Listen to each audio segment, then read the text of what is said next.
এটা দেখো পিওর সুতি। এই পিসটা অ্যাকচুয়ালি কাস্টমার দিয়ে গেছিলো, বলেছিল কিন্তু একটা ব্লাউজ বানিয়ে দিতে, প্যাডেড ব্লাউজই বলেছিল। তো বলেছিল পাইপিং যেন বসিয়ে দিতে, কারণ এটা দেখো একটু পিঙ্ক পিঙ্কের কাজ আছে, সেই জন্য আমি কিন্তু পিঙ্কই পাইপিং বসাচ্ছি। যেহেতু হাতটা মানে পিস খুবই কম ছিল, তো ভাবলাম যে একটু জয়েন্ট দিয়ে হাতটা গ্লাস হাতা বানিয়ে দিই, তাহলে বেশ দেখতে ভালো লাগবে। যার জন্য আমি কিন্তু ডবল পাইপিং দিয়েছি, যাতে একটা ডিজাইনও হয়ে যায়, আবার জয়েন্টটা বোঝাও না যায়।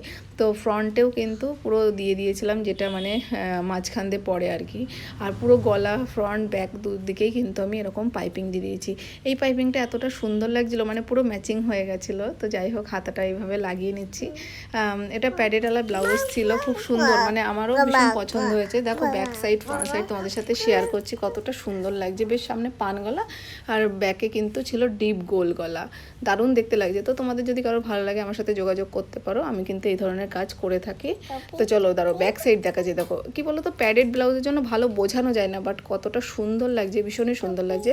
দাঁড়ো ছবি শেয়ার করে, ভালো লাগলে কমেন্ট অ্যান্ড লাইক করে দিও, শেয়ার করে দিও। তো টাটা, চলো দেখা হবে নেক্সট ভিডিওতে।